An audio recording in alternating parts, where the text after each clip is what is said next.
नमस्कार। आज हम एक बहुत ही दिलचस्प विषय पर बात करने वाले हैं। अयोध्या के राजकुमार राम का बाल्यकाल। पर हम सिर्फ कहानियां नहीं सुनाएंगे। हमारे पास जो स्रोत हैं, वाल्मीकि रामायण से लेकर रामचरितमानस और कुछ लोक कथाओं तक, हम ये समझने की कोशिश करेंगे कि इन स्रोतों ने राम के बचपन को किस तरह गढ़ा है। ये सिर्फ एक राजकुमार की कहानी नहीं है।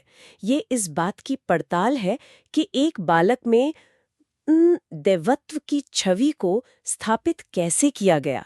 आपने बिल्कुल सही मुद्दा उठाया है। ये एक तरह से एक आइडियल की ब्रांडिंग का अध्ययन है जो हजारों साल पहले शुरू हुआ।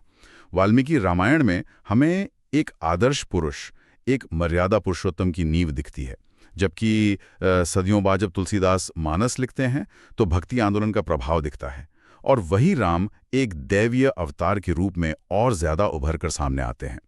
हमारा मकसद इन अलग अलग वर्णनों से उन खास पलों और विचारों को निकालना है जो दिखाते हैं कि राम के चरित्र की परतें कैसे बनाई गई। तो चलिए शुरुआत अयोध्या के उस माहौल से करते हैं जहां राम का जन्म हुआ। स्रोत बताते हैं कि उस समय सरयू की लहरों पर सोने की रोशनी खेलती थी, हवा में संगीत घुला होता था।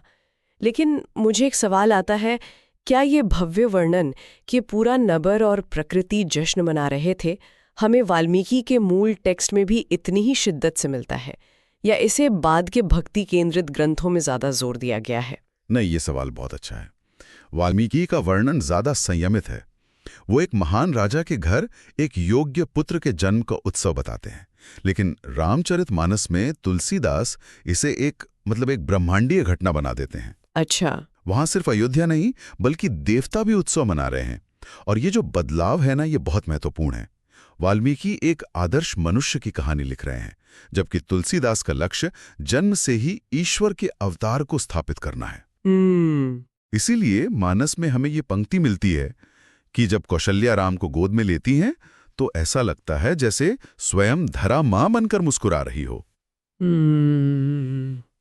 ये एक भक्त की दृष्टि है जो हर चीज में दिव्यता देख रहा है। अच्छा, तो ये भक्ति आंदोलन की नजरिए का असर है। इसी सिलसिले में एक और बहुत काव्यात्मक घटना का जिक्र आता है। जब राम ने पहली बार चलना शुरू किया तो उनके कदमों के नीचे फूल उगाते थे। ये भी जो है ना, मुझे वाल्मीकि की शैली से थोड़ा अलग लगता है। ये कल्पना कहाँ से आती है और इसका असल मतलब क्या है? हाँ, ये अद्भुत कल्पना भी भक्ति साहित्य की ही देन है। खासकर लोक कथाओं और बाद के ग्रंथों में ये ज्यादा मिलती है और इसका विश्लेषण बहुत दिलचस्प है। ये सिर्फ एक चमत्कार दिखाने के लिए नहीं है। देखिए, प्राचीन भारतीय दर्शन में एक आदर्श शासक या चक्रवर्ती सम्राट वो होता है जिसका प्रकृति के साथ पूर्ण सामंजस्य हो। सही बात है। तो ये कहानी कि धरती भी उन्हें चोट नहीं पहुंचाना चाहती। असल में ये स्थापित कर रही है कि राम का अस्तित्व प्रकृति के नियमों के अनुरूप है। वो सिर्फ इंसानों के राजा नहीं बल्कि ब्रह्मांडीय व्यवस्था के रक्षक बनने के लिए जन्मे हैं। ये उनके दैवीय अधिकार का एक बहुत ही सूक्ष्म लेकिन शक्तिशाली राजनीतिक बयान है। वाह! मतलब ये सिर्फ एक प्यारी सी कहानी नहीं, बल्कि एक तरह का डिवाइन रिज्यूमे बनाने का पहला कदम है। तो ये प्रकृति के साथ उनका रिश्ता हुआ। अब उनके इंसानी रिश्तों पर आते हैं, खासकर उनके भाइयों के साथ। चारों भाइयों की हंसी की तुलना सूर्य, चंद्र, अग्नि और वायु से की गई है। ये उनके बीच की ऊर्जा को दिखाता है। लेकिन लक्ष्मण के साथ उनका रिश्ता कुछ खास था। बिल्कुल, लक्ष्मण के साथ उनका रिश्ता तो हर ग्रंथ में केंद्रीय है, लेकिन यहां भी हमें नजरिए का फर्क दिखता है।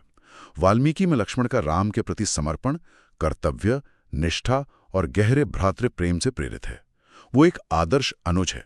लेकिन तुलसीदास इसे एक अलग ही स्तर पर ले जाते हैं। मानस में लक्ष्मण सिर्फ भाई नहीं, एक भक्त हैं, एक सेवक हैं। वो राम की परछाई हैं। उनके लिए राम का हर कार्य ही धर्म है। ये जो विचार है ना कि जो मेरे राम करें वही धर्म है, ये भक्ति मार्ग का शिखर है, जहां तर्क समाप्त हो जाता है और आस्था शुरू होती है। बिल्कुल। इसी आस्था का एक बहुत ही मार्मिक उदाहरण कांटे वाली घटना में मिलता है। जब राम के पैर में कांटा चुभा तो लक्ष्मण की व्याकुलता देखने लायक थी।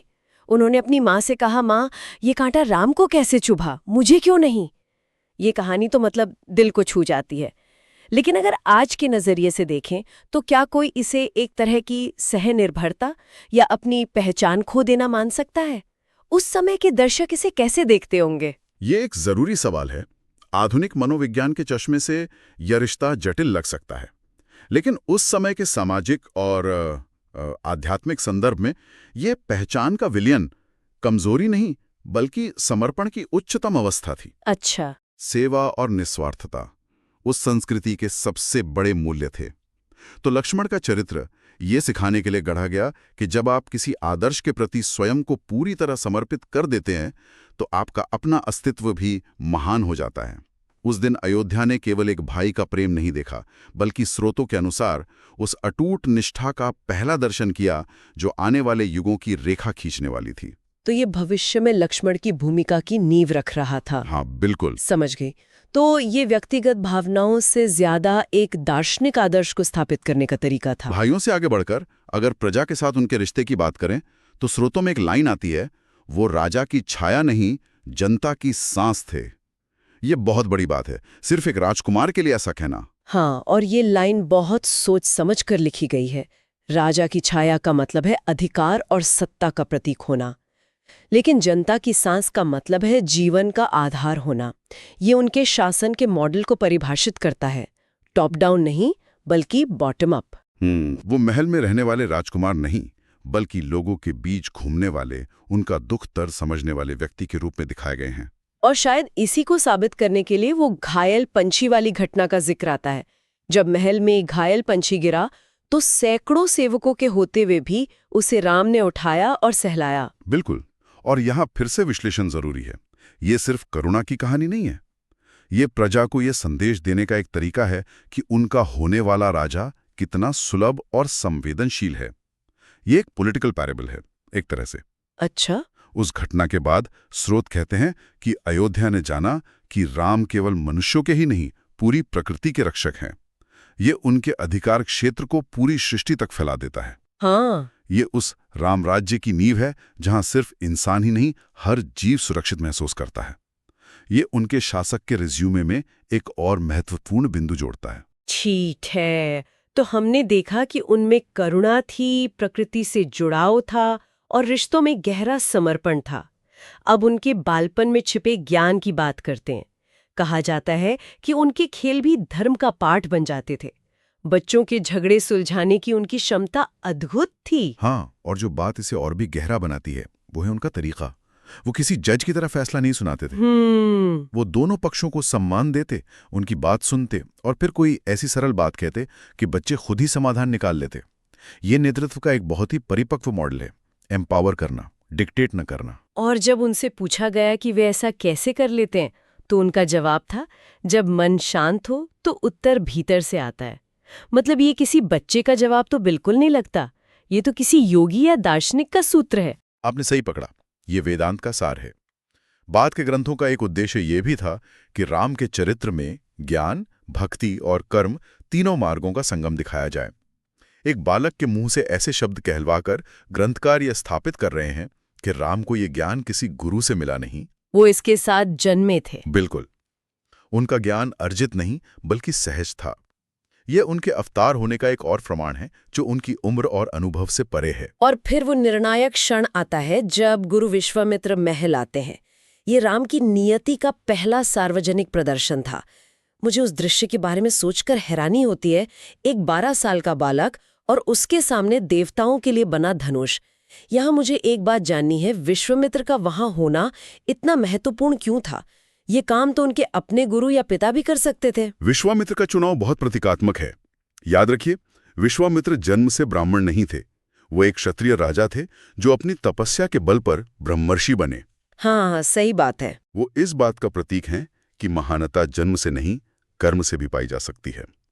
तो जब ऐसा व्यक्ति जिसने ज्ञान और शक्ति कठोर तप से अर्जित की हो, आकर राम की सहज दिव्यता को पहचानता है और दुनिया के सामने प्रस्तुत करता है, तो उसका वजन बहुत ज्यादा होता है।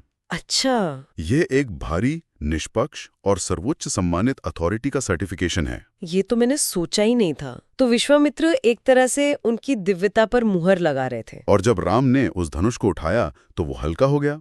स्रोत कहते हैं कि उस दिन अयोध्या ने पहली बार अपने राजकुमार को नहीं, अपने रक्षक को देखा। बिल्कुल। वो धनुष सिर्फ एक हथियार नहीं था, वो जिम्मेदारी का प्रतीक था। उसे उठाकर राम ने प्रतीकात्मक रूप से समाज और धर्म की रक्षा का भार अपने कंधों पर ले लिया। यह उनका बचपन से यौवन में पहला कदम था, जहां उनका परिचय सिर्फ राजकुमार राम से बदलकर मानवता के रक्षक राम हो गया। ये उनकी सार्वजनिक नियति की शुरुआत थी। हाँ, और जहां ये सार्वजनिक प्रदर्शन था, वहीं एक बहुत ही निजी और कोमल अनुभव उनकी मां कौशल्या का भी था। स्रोत बताते हैं कि वो अक्सर राम को सोते हुए देखती थीं और उन्हें उनके माथे पर उजाले की एक हल्की अदृश्य रेखा दिखाई देती थी। इसे अवतार की पहचान कहा गया है। हाँ, ये बहुत सुंदर है। ये बाहरी और आंतरिक पहचान के संतुलन को दिखाता है। जो दिव्यता विश्वामित्र ने पूरे दरबार के सामने धनुष के माध्यम से प्रकट की, वही दिव्यता एक माँ अपनी ममतामयी नजरों से एकांत में देख रही थी। हाँ। ये बताता है कि राम का देवत्व कोई आडंबर या दिखावा नहीं था, बल्कि उनके अस्तित्व का एक सहज हिस्सा था, जो सबसे शांत और निजी पलों में भी मौजूद रहता था। तो आज की इस पूरे चर्चा को अगर हम समेटे तो ये साफ है कि अलग-अलग स्रोतों ने मिलकर राम के बचपन की एक ऐसी तस्वीर बनाई है जो साधारण नहीं है। ये एक आदर्श की स्थापना की कहानी है। उनका हर कदम, हर खेल, हर रिश्ता एक बड़े उद्देश्य की पूर्ति के लिए गढ़ा गया है, चाहे वो वाल्मीकि का मर्यादा पुरुषोत्तम हो या तुलसीदास का दैवी अवतार। सही कहा। ये कहानियां सिर्फ अतीत का वर्णन नहीं है, ये एक आदर्श चरित्र की नींव के पत्थर हैं। करुणा, ज्ञान, कर्तव्य और समर्पण का एक संगम। ये हमें बताती हैं कि महानता का जन्म बड़ी बड़ी घटनाओं से नहीं, बल्कि रोजमर्रा के छोटे छोटे आचरण और मूल्यों से होता है।